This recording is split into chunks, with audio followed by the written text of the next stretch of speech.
Welcome to Brainstorm Lore, and welcome to the apocalypse! But before we begin, a word from our new sponsor.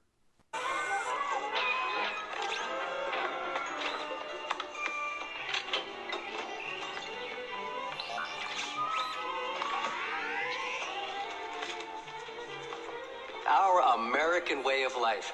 Isn't it grand? Peace, freedom, and bacon and eggs. Seems perfect. But what if it's not? Friends, your future may not be as secure as you think. Where will you be when the atomic bombs fall?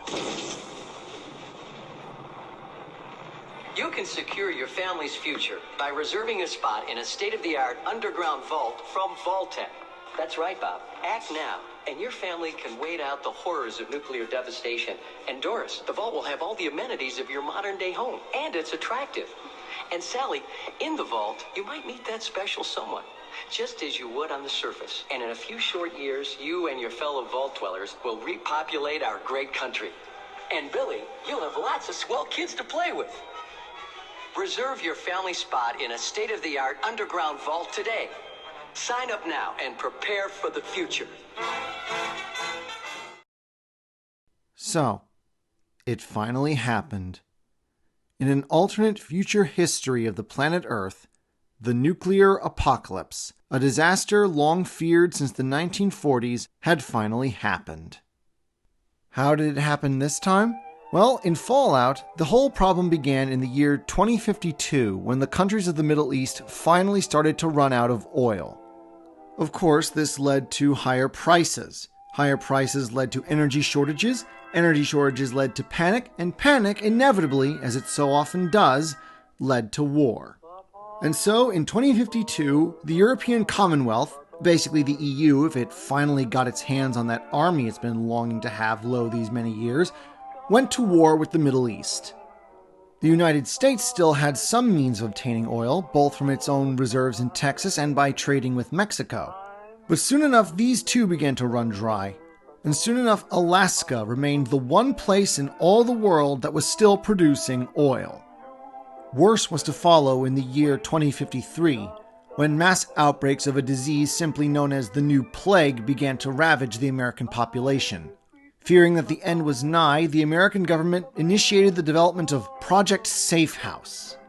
Over 200 reinforced subterranean bunkers known as vaults were constructed, each one capable of sustaining over 200 people. The plan was that, should the worst happen, those inside the vault would survive the nuclear apocalypse, and, once it was safe to emerge, would be equipped with the tools and means by which to rebuild society. The task of actually constructing the vaults was given to the aptly named megacorporation Vault-Tec. By the year 2059, all other oil resources apart from Alaska had been depleted, and America's enemies, notably China, began eyeing the region with greedy desperation. To secure Alaska against invasion, the United States began concentrating military forces in the region, even to the point of garrisoning troops on Canadian soil, much to the ire of its northern neighbor. The following year of 2060 saw the end of the resource wars, as the last of the Middle East's oil reserves were depleted. Without a common enemy, the European nations turned on one another in a desperate struggle for what little fuel and resources remained. Only the development of nuclear power as a viable alternative averted annihilation, though in the end it only served to delay the inevitable. By the year 2066, its oil resources depleted and its economy on the brink of collapse, the People's Republic of China launched the anticipated invasion of Alaska.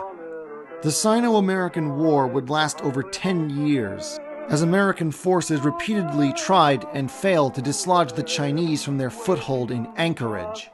Meanwhile, Canada protested the constant movement of American troops through its territories, as well as the constant demand from the American government for resources to prosecute the war. Finally, on the pretext of an attempted sabotage on the Alaskan pipeline, the United States annexed Canada. I am given to understand that it was not an especially difficult task. Still, even with direct access to Canada's resources, the stalemate dragged on until the year 2076. With the development of advanced powered infantry armor, which granted its wearer greater firepower than a tank without sacrificing mobility, the Americans were able to dislodge the Chinese from Anchorage and take the fight to China itself. By the year 2077, the Sino-American War was effectively over. But there was no armistice, no surrender. While the nation celebrated its victory, its leaders knew full well what was to come. On October 23, 2077, atomic bombs fell all across the continental United States. Warning sirens went off, but the people were so accustomed to constant drills that very few paid any mind. Even those that were able to get inside the vaults did not discover the safety that they had been guaranteed.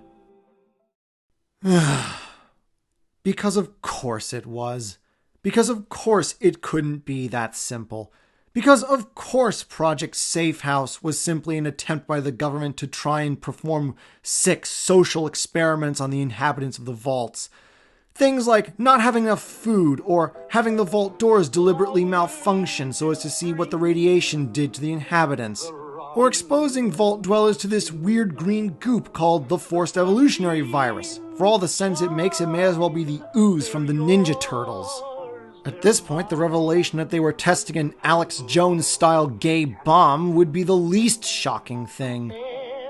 But, at last, it was safe to go out, relatively speaking. The vault doors opened, though, of course, they didn't all open at the same time, and the inhabitants emerged into a world that makes Mad Max look positively tame. Hey, say what you will, but at least Mad Max never had to deal with rad scorpions or death claws. And those were just the natural hazards of a post-nuclear America. Remember all those people exposed to the forced evolutionary virus? Well, they turned into a bunch of freakishly strong Hulk rejects called super mutants. They're usually not that smart, but they are ridiculously strong and, somewhat understandably, hostile toward humanity. Still, humans are resilient beings, and as they finally emerged from their vaults, the survivors and their descendants began, slowly but surely, to rebuild. About 100 years have passed since the bombs fell, and several different tribes and factions have sprung up across what was once the United States of America. These range from the relatively democratic New California Republic, to the barbaric slave army of Caesar's Legion, to the enigmatic Brotherhood of Steel and the sinister racial Puritans of the Enclave, all locked in an eternal struggle for supremacy of the wastelands. It's a dangerous world out there for those who have recently emerged from a newly opened vault. If they are to survive, they must be cautious, resourceful, and ready to fight whatever comes their way. For the world may have changed beyond all recognition, but war never changes. And on that note, we leave the wasteland behind for a more fantastical world. A world of intrigue, a world of ice and fire. Until then. Thank you for watching. Please like, share, comment, subscribe, and check out our website at studiobrainstorm.net. And if you have a story that you think is worth telling, we are more than happy to help you publish it. Thank you, and have a nice day.